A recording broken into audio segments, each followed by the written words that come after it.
What's going on, guys? Play-by-play game here, back with another Epic 7 video, and today we are going over the update for Epic 7 January 21st incoming hero balance adjustment. Starting off, we are getting some heroes buffed that could potentially be really good. Depending on how they're used, we got to see Briar Witch's area is one of those. She is getting some additional benefits that are going to keep her alive. She's going to get immortality, and I believe her S3 is hitting, I believe, 100% chance now. So that's going to be really good. Specimen says, I think he received the biggest buff. Built-in Elbrus is going to be able to counter. He's going to do potentially a lot. I've heard a lot of people want to build him kind of like a counter bruiser type of unit. I don't know. It sounds pretty insane, so I can't wait to see how people build him. Cowrick is getting some buffs that could definitely make him really OP, especially because he's so fast and he can be built kind of like an opener, and he just does so much. Other than that, haste got buffed a bit, but mostly for Golem. I have a big feeling that they're going to rework Golem somehow and make it to where it's actually beneficial to farm it, because they've been putting out a lot of these Golem units when no one farms Golem. So that's something to kind of potentially keep an eye on. Next up, we got Auto Tower renewal. So Archdemon Tower January 2021 schedule.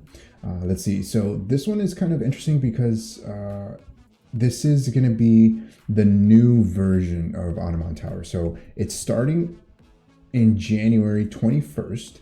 So if you have not finished your current Archdemon Tower, make sure you get that done before the update, because once that's done, you won't be able to claim those rewards. So make sure you get that done.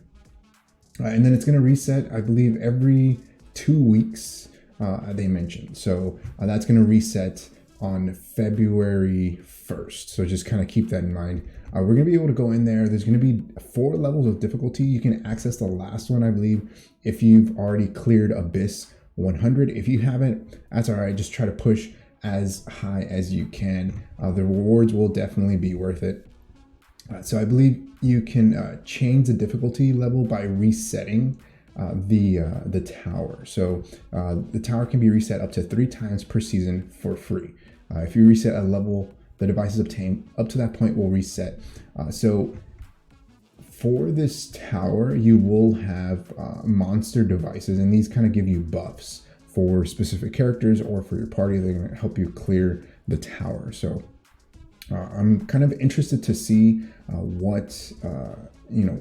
how challenging this is going to be, because I know when Archdemon Tower first was released, it was insane difficulty. They had to nerf it, I think once or twice, something like that.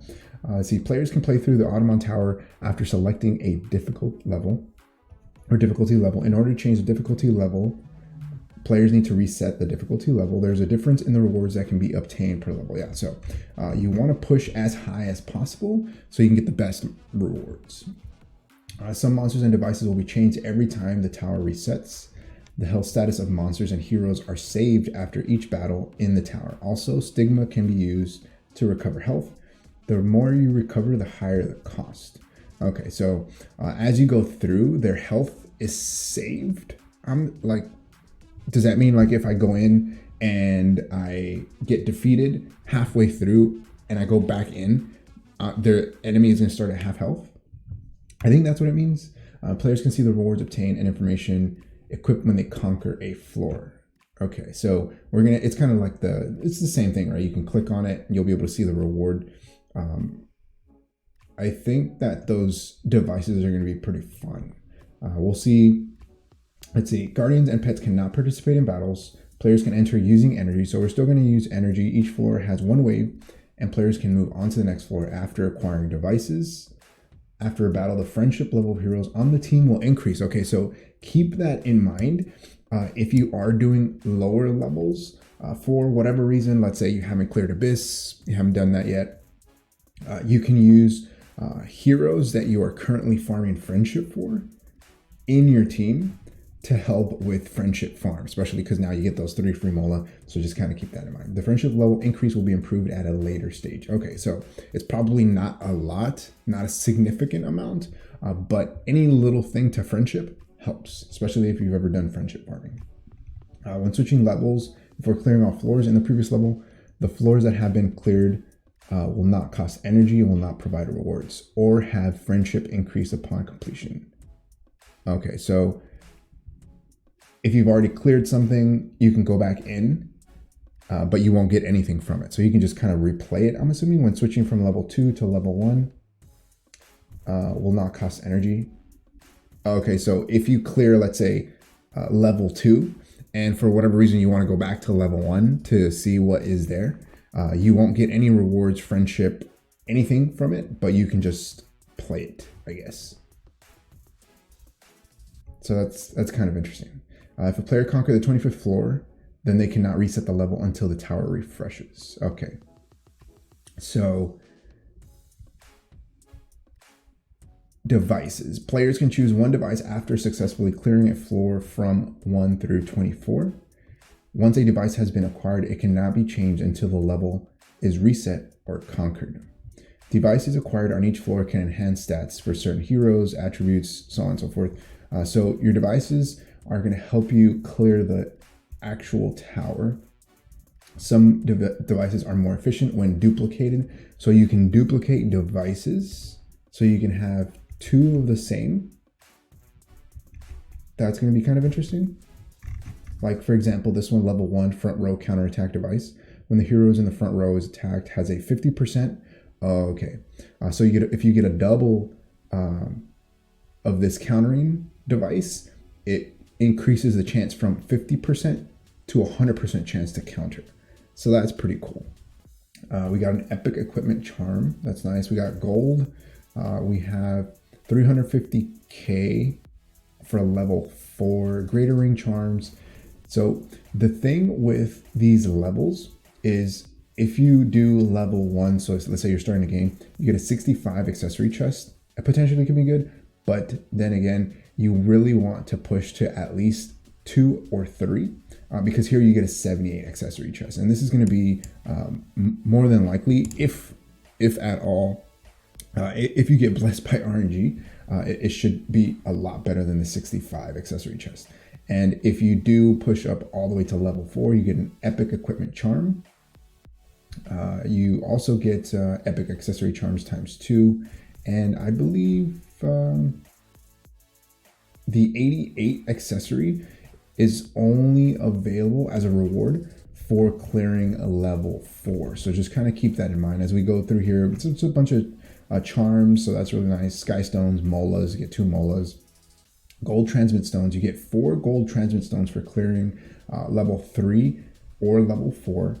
You get the 78 accessory chest for clearing, another 78 for clearing level 3. Or actually you get it for clearing floor 24 on any of these first 3 levels, but you only get the 88 accessory chest if you clear level 4. So just kind of keep that in mind. All right, moving on. Archdemon Shadow. We've talked about this before. She looks pretty cool. She's been in the game for the longest time, and I know a lot of people are going to be pulling for her. I'm still on the fence about her just because her kit. So she is going to be a debuffer, right? She's going to be a control unit. She wants to land that seal to keep everyone else from using their skills. So that's her main focus, and she is so reliant on that I'm not sure whether the chance, the RNG of it not landing is going to make her kind of just sit there and do nothing, right? She's going to require a lot of gear, maybe a lot of speed, a lot of effectiveness. So we'll see. We'll see how people decide to build her. But if she is not, I would say you kind of wait. If she's not waifu and immediate pull for you, I would say wait, hold off. I think more than likely MLCC is coming right after Archdemon, just because she's getting a skin. So Fallen Cecilia will be getting a skin, so just kind of keep that in mind. They usually rerun those banner heroes when their skin comes out. So they reran Spectre Tenebria, Faithless Litica, all these got a skin. They've already teased CC's skin, so more than likely she's going to be getting a rerun. And I would say I don't have a Fallen Cecilia actually, so I might just skip on Archdemon and pull for Fallen Cecilia just because she's such a good unit. So just kind of keep that in mind. Moving on, we're getting CC's banner, Fire CC, my girl right here, Fire CC. Such a good unit, immunity for everyone, attack break on S2, strip on S2, gives herself a barrier on S3, really tanky hero, really fast. She shares a similar stat line to, I think it's Falcon or Clary, actually, I think. Correct me if I'm wrong in the comment section below, but she's getting Rise of Monarch with her. Such a good artifact. I did pull this on, I think, like a daily summon. I did not think it was going to be a really good artifact at all, but I use it everywhere, PvE, PvP. It does provide a barrier to the unit with the lowest health. It's either the lowest health or highest attack. One of those. Let's see. Well, I think it says here. Rise of the Monarch increases the caster's defense, and at the end of the turn, grants a barrier to the ally with the lowest health. Yeah, okay. Excluding the caster. So if you have a very speedy knight, I actually use this on my Falcon or Clary because she is so fast. She cycles through and is always putting up a barrier on, say, my DPS, which is usually the one that's lowest on health. We're also getting a Ludwig with Time Matter. I know people use him for cleave, not really in the meta too much, does require some setup. So out of these two, if you have Fallen Cecilia, maybe you're going for CC imprints. If you don't have Fallen Cecilia, but you do have maybe a couple of CCs, or you've never gotten Fire CC, I would say hold off on both of these units. I don't necessarily think that you need either of these. CC is great. I love her just because of that immunity on the S3, but she does have a pretty high gear requirement. Not only high gear requirement, but also a lot of Molagora investment. So the downsides with CC here is that her S3 is not 100% chance unless you go like almost full Mola into her S3, and even her S2 again requires a lot of Mola. She has a 50% defense break on S1, but I believe it starts off at like 35% until you Mola her S1. So she does require a lot of investment, but I would say definitely worth it if you already have, if she rounds out your playstyle, but not very friendly for beginners. Moving on, we got Elena's skin will be added to the skin shop, so that's going to be really nice. Free Unequip event is here, so anytime we have a balance update, we do get a free Unequip, so make sure you take advantage of the free Unequip. It's starting after the update, January 21st, all the way until the 24th, so Sunday. So just kind of keep that in mind. No buff event right now, but we are getting close to the end of the month. Sometimes they do them at the beginning or at the end. They don't really have a set schedule, but the free Unequip usually comes around fairly often. So Arena Ardor season closing. The arena season is closing, so if you haven't picked up that arena gear yet, make sure you go in, pick that up before the end of the season. You will still be able to pick it up after the season closes, but it is a bit more expensive, so just kind of keep that in mind. The arena season, Ardor season is ending on February 8th for my global people. The Skyward season is still TBD, but the preseason starts the same day, so just kind of keep that in mind. One last thing for you guys. They are having this Epic 7 Maze Runner event. It's lasting all the way until this Sunday. So if you have not done it, it's this event on Epic 7 Stove. I'll put the link in the comment section below. It's free energy, so make sure you go in, complete the event, add your comment, just run through the maze. All players on all servers can participate. So this is 2 free leaves for you. I know that those that are free to play like me, I do all of these events just for the free leaves, free energy. Make sure you go in and do that. Complete the maze, post your comment, similarly to what they have here, and you should be good to go. All right, last but not least, we got the new hero, Politis? One of those. Here we go. Humans are truly foolish. I just feel sorry for them. Tell me, what do you need? A friend? A lover? Family? I can make you anything you want. Brand new hero just about to drop. Mage Fire Hero. Does look really, really cool. Waifu. Story behind this character is a planet's last survival. So she's from a different planet. So it's going to be really interesting to see what they do with her. But let's take a look at her stats here real quick. So she has a 106 base speed. So not the fastest out there. I mean, moderate speed, not going to be a speed contester. I mean, for some people that have insane gear, but she does have decent health. Her defense is okay. Her imprint release here is effectiveness. So she is going to rely on hitting you with some sort of a debuff. So let's take a look at her skill 2 here. Astral Guide. When the enemy is not an elite or boss monster, reduces the effect of combat readiness increase granted to the enemy by 50%. This effect does not stack with other passive effects of the same name. Activates Tranquility when an enemy uses a non-attack skill. Tranquility can be activated once every 2 turns. So Tranquility attacks all enemies, decreasing buff durations by 1 before increasing combat readiness of the caster by 30%. So essentially anti-cleave, right? So whenever the opposing team goes with an attack skill, a non-attack skill, it activates Tranquility. Let's see. It reduces the effect of combat readiness increase of the enemy by 50%. So like Oxlot's push by 50%. That's pretty OP, right? And she attacks all enemies, decreasing buff. So it's kind of like a partial strip, sort of. It just reduces cooldown by 1 turn of buffs, and she gets an increase of 30% combat readiness. So let's see if they kind of show that to us here. So she kind of summons like this, one of her dolls, maybe.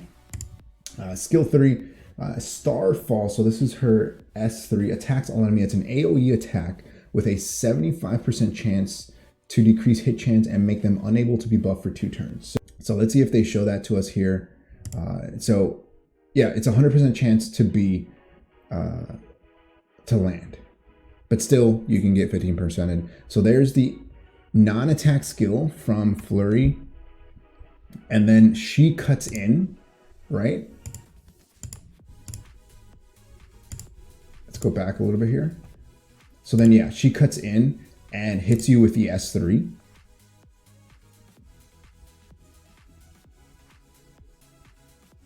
And then you got unable to be buffed and blind. So that means that 10A won't be able to soul burn, one-shot anybody here. So that's kind of interesting. So kind of like that Falconer Flurry Adventure Raz combo. Pretty interesting. Call of the Stars, her S1 summons dolls to attack the enemy with a 25% chance to stun for 1 turn. Okay, so this one can be really insane because of the chance to stun. We all know Abyssal Crown is pretty insane. Even at plus 15 Abyssal Crown, it can be pretty insane. 25% chance to stun is still a pretty high chance to stun. So this is 25% chance to stun plus the 5% chance. So that's 40% chance to stun for 1 turn. That's pretty insane. And if you soul burn, she gets an extra turn. So can potentially stun with the S1. Let's see if they show that to us here.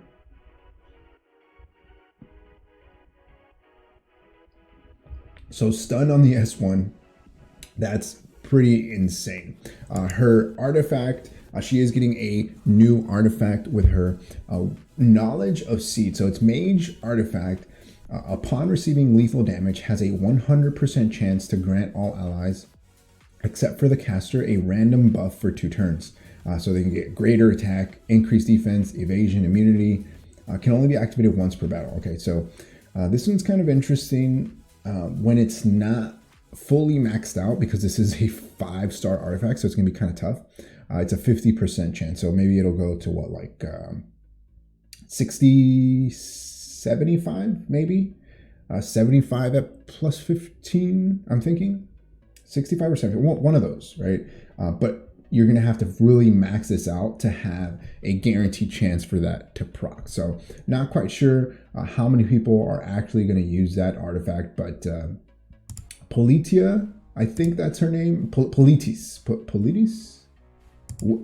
One of those. Let me know what you thought of this character in the comment section below. Like always, if you happen to enjoy the video, hit that like button. If you haven't subscribed, hey, think about subscribing. It really helps the channel grow and reach more people like you who like content like this. Like always, thanks for watching, and I'll see you next time. Peace.